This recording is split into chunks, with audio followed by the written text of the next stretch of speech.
La Société française de biotechnologie, Osée Immunotherapeutics, a présenté lundi des résultats positifs de son vaccin thérapeutique Tedopi chez des patients atteints de cancer avancé du poumon qui démontrent une diminution du risque de décès par rapport à la chimiothérapie.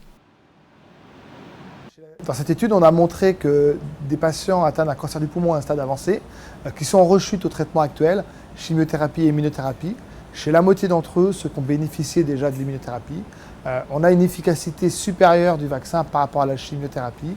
C'est 41% de risque de décès dans l'année qui sont diminués lorsque les sujets ont reçu le vaccin. Et en plus de l'efficacité, on a aussi 3 fois moins d'effets secondaires chez les patients qui ont reçu la vaccination par rapport à la chimiothérapie. Donc c'est un vrai gain également en qualité de vie. Plus d'1 millier d'injections ont été, selon le directeur général de ce laboratoire, réalisées au cours des différentes études cliniques. Ces résultats permettent d'envisager un nouvel espoir pour ces patients.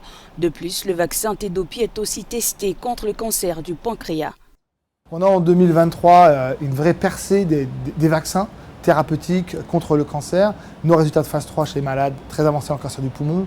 On a vu Moderna en décembre 2022 avec une phase 2, des beaux résultats de prévention de la récidive de la repousse de la tumeur dans le cancer de la peau, le mélanome, après chirurgie. Donc là, on est on est très préventif et on vient combiner avec d'autres immunothérapies pour empêcher que les malades progressent et rentrent dans ces protocoles lourds de chimiothérapie. Cependant, le vaccin Tedopi doit encore être testé lors d'un nouvel essai au début de l'année prochaine, avant la demande d'autorisation de mise sur le marché en 2027.